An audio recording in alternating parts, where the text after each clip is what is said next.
That's right, Autobears has gone electric. So for the week I've had the new Nissan Leaf, Britain's most popular electric vehicle. This is the Mark II version, so it gives improvements in terms of battery range, styling and equipment. So I've had the Leaf for a week and I'm going to see what it's like living electric.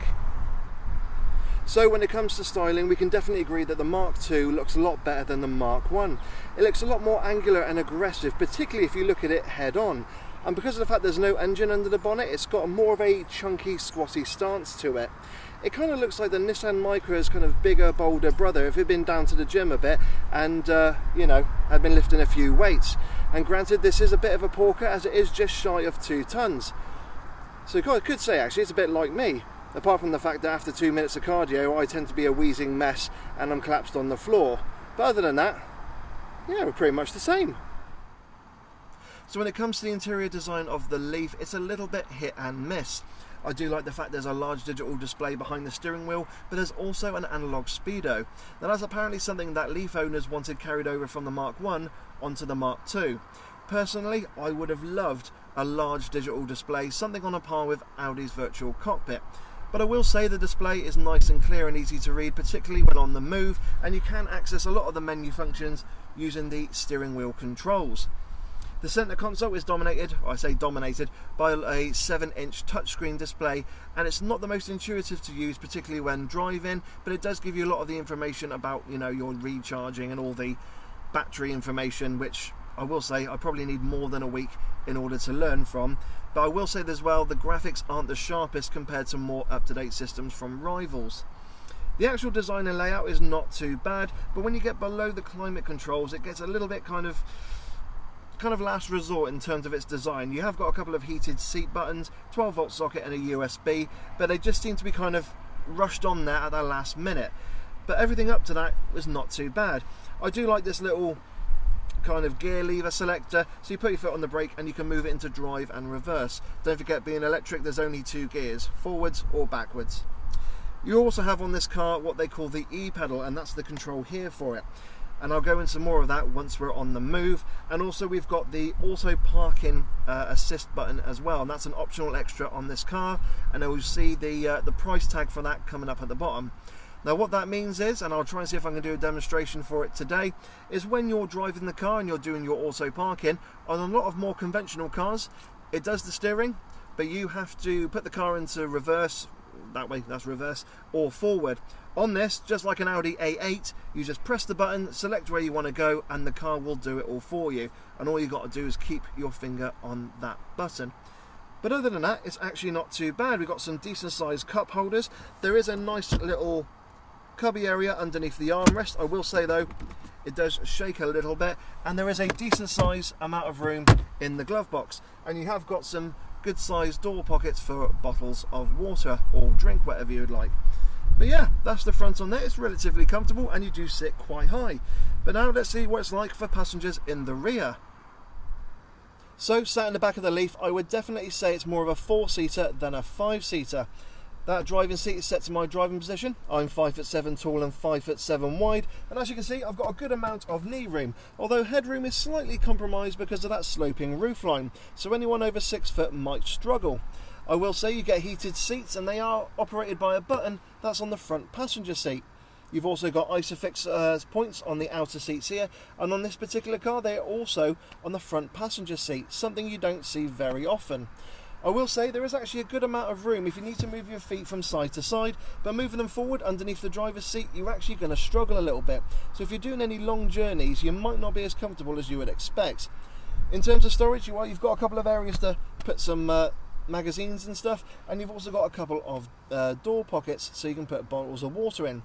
But other than that, it's not too bad. However, that middle seat has got quite a bit of a hump on the centre and that, so anyone sat in the middle I don't think is going to be too comfy, and if they're any taller than me then they'll definitely be rubbing their head against the ceiling. So that's the back of the Leaf. Let's go and have a look at the boot. So opening the boot of the Leaf presents you with 485 litres of space, which is a lot more than its nearest rival. It is quite a usable space as well, it is nice and square, but there are a couple of issues when it comes to actually using its full potential. Firstly is you've got quite a substantial load lip going into the boot, and secondly you've got a Bose subwoofer which prevents you from using the entire load area, particularly if you want to get the seats down and put any larger items in, unless you really want to break that lovely sound system. But other than that, you've got some nettings on the either side to put your charging cables in, and there are a couple of tethering hooks as well. However, there is no 12-volt socket in there, so if you want to use the boot from the rear to charge anything, unfortunately you can't. But other than that, it's not too bad and quite a usable space. But let's see now what the Leaf is like to drive. So under the floor of this Leaf, I've got a 40 kilowatt battery. So what that means in Queen's English, okay, that's something I don't speak very well, is that I got around 147 brake horsepower and 320 Newton meters of torque. Now I don't usually mention torque numbers in my review videos, but for an electric car, I thought I'd give that out there for you because it is quite important in regards to performance. In speaking of performance, 0 to 60 is around about 8 seconds, and Nissan claim range-wise, you should get around 168 miles per battery charge. It is mated to a 1-speed or 2-speed gearbox if you count reverse, so that way you just basically go forward or backwards. So yeah, I'm now going to shut up, I'm going to turn the car on, and we're going to go for a very quick drive so you can see what it's like just kind of getting started and going in a Nissan Leaf. So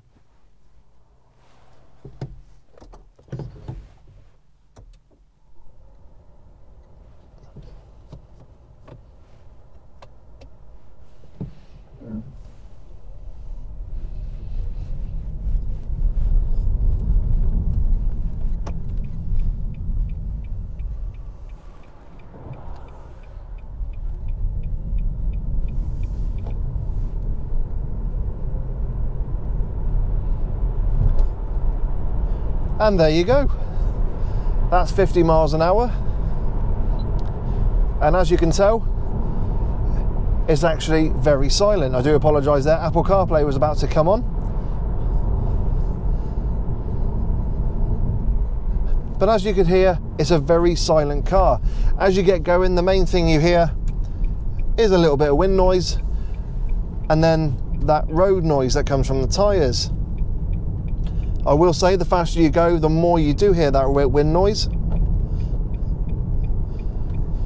But in most cases, you are going to be driving with the radio on or chatting with a passenger, so therefore you're not really going to hear it. So when it comes to ride, for the most part, it's actually not too bad. It deals with the bumps quite well, considering the fact this is just shy of a 2-ton car. Okay, with me sat in there, it's over 2 tons, but it copes with the bumps reasonably well. However, if you do go over a substantial pothole, it will intrude into the cabin and you will feel it through the suspension. But for the most part, it does very well with coping with them.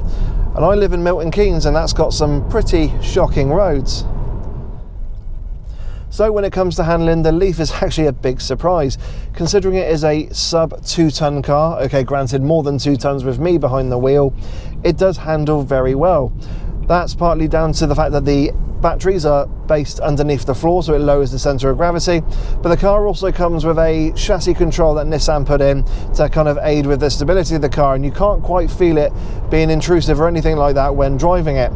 Coupled with that instant torque you get when you put your foot down and having an electric car, it can on occasion put a cheesy smile on your face, particularly if you're not used to driving an electric vehicle. Okay, granted it's no Tesla with its ludicrous mode, but no, it's a quite nice sprightly performance and handling. I do like as well that it's got a flat bottom steering wheel, so because there's no reach with the steering adjustment, it means if you are sat quite high up, you're not going to rub your legs on the underside of the steering wheel. So I've just very quickly pulled over because I wanted to talk to you about the performance of the car. Now I did mention it before I set off. It's got a 0 to 60 time of just shy of 8 seconds, 147 brake horsepower and 320 Newton meters of torque. It's all very respectable and what you would expect from a car in this class. But I will mention about cars such as the Honda Civic Type R and Volkswagen Golf R, because they're known to be what they call license killers. You can very easily go over 70 miles an hour, that's in the UK, and the next thing you know, you've got plod behind you and you've lost your license. But even though this has only got 147 brake horsepower and 320 Newton meters of torque, that torque is available all the way through as you're accelerating, which means it keeps pulling and there's a steady kind of acceleration curve on this car. And I will mention that if you're not careful, I actually think you could lose your license in the Leaf as well. And I'm going to demonstrate that now. Now I've got a GoPro next to me here, but just to kind of show you how quickly that kind of acceleration does go through. So I've got it, I don't know if you can see it on this one, if it's got it set to 0 on the miles per hour. I've got the speedo there in front of me. But yeah, I'll just very quickly show you. So firstly, take it off eco mode. Now this is only one way, it is a dual carriageway. Let's get you recording.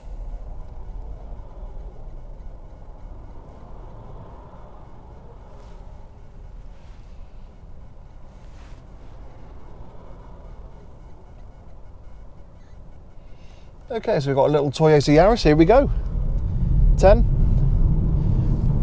30, 40, 50, 60, 70, 75.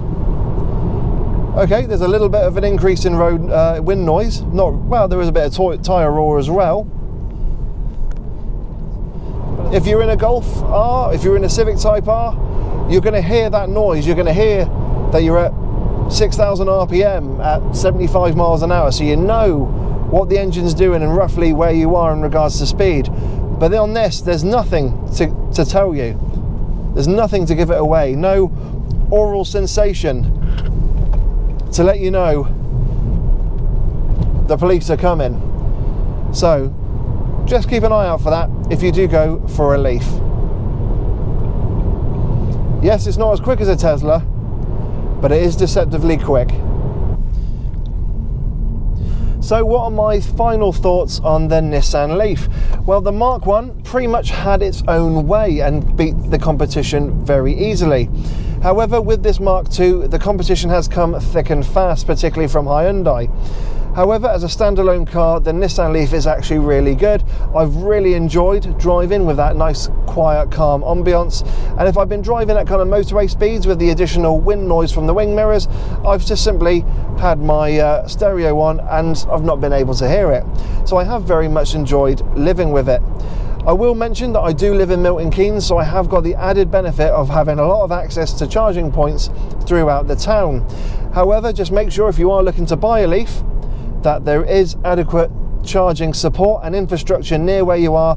And also, if you are doing any long journeys, plan ahead, because I'll tell you one thing now. Oh, something making a farting noise. I did actually write out a piece of paper with all the stations which had rapid chargers or fast chargers for the Leaf. So it's always good, if you're not aware or not quite sure of where your charging points are, to double check and plan ahead. Kind of like the olden days when you used to have a map and plan your route. But other than that, it's been absolutely wonderful. Yes, the Leaf is flawed. That driving position, particularly with the steering adjustment, needs to get sorted, and some of the interior plastics I would like to see kind of changed, particularly with the center console, as you have got a narrow footwell with a little bit of soft trimming on the edge. But with the new Leaf, they've improved the styling. I do love the styling because I think it looks like a car equivalent of me, except for the fact that, well, this is very silent and I'm not that silent. And also with the kind of improvements in technology, that e-pedal works incredibly well. So yeah, but if you've got any questions about the Nissan Leaf, about my experience with it, and I've not mentioned it on the video, please put it down in the comments below. As usual, hit that subscribe button and hit the bell notifications icon to let you know when I bring out a new video for Auto Bears. I'm also on Facebook, Instagram and Twitter, so please don't forget to subscribe there also. And again guys, thank you very much. I hope you've enjoyed this video of the Nissan Leaf. It's probably been a bit quieter than usual, or bit louder with me chatting, but again, I've been thoroughly impressed with it, and I hope you have been too. So thanks very much, guys. Have yourselves a great one, and I'll see you in the next video. Take care. Right then, guys, you probably thought I forgot about it, but I'm now going to show you how the auto parking works here on the Nissan Leaf. So as I mentioned earlier, it is an optional extra, and I am going to have to admit some of my dignity is going to have to go out the window as I put on the GoPro head restraint of shame. But just to give you an idea of how it works, it's incredibly easy. I've already done a couple of demonstrations or practice runs, if you will, but I will take you through what it is to make it work. So firstly, I will mention I'm going to have to remove my glasses. Don't worry, I can still see. And then I have selected a space that it is up ahead, and now I'm going to put on the wonderful head harness, and I'm going to get this parking done. So, oh, no laughing now. Oh, all right then, you can laugh. So, as I get it all sorted, I'm going to hopefully, there we go, that should now be recording. So, what I'm going to do is I'm going to move him out of the way. You're going to select the auto parking. And then what you're going to do is I've found a space up ahead that I'm going to use. So I'm going to put it into drive, indicate to the left to let them know I'm going to park on the left hand side, and away I go. So I'm going to go for between the Hyundai and the Skoda. Once you get there, you've got to stop. So I'm going to stop there. It has identified it. You press the little target here. Oh, wait, hold on. No. There we go. You got to make sure you don't want it from parallel parking, you want it reverse parking. So that's all sorted. Then go up on here. Make sure you select where it is you want to go. Foot on the brake and press start. And now foot on the button and away you go. Now my feet are away from the accelerator pedal. It is just me pressing a button. I'm doing this. As you can see, you've got the 3D or the 360 camera doing its thing. No parking sensors or anything are going off. I'm not touching the brakes. I'm not touching the accelerator. I'm not touching the steering wheel. This is all of the car's own doing. That's pretty neat, isn't it? So I'm hoping that came out really well using the headset, so you can see exactly what it is that I'm doing, which is basically nothing, just pressing down on a button. But there you go. That's the auto parking assist, and it's an expensive optional extra, but I will say if you have any issues parking, whether it be parallel or bay, this will help you get it right. I hope you've enjoyed that, guys. Take care.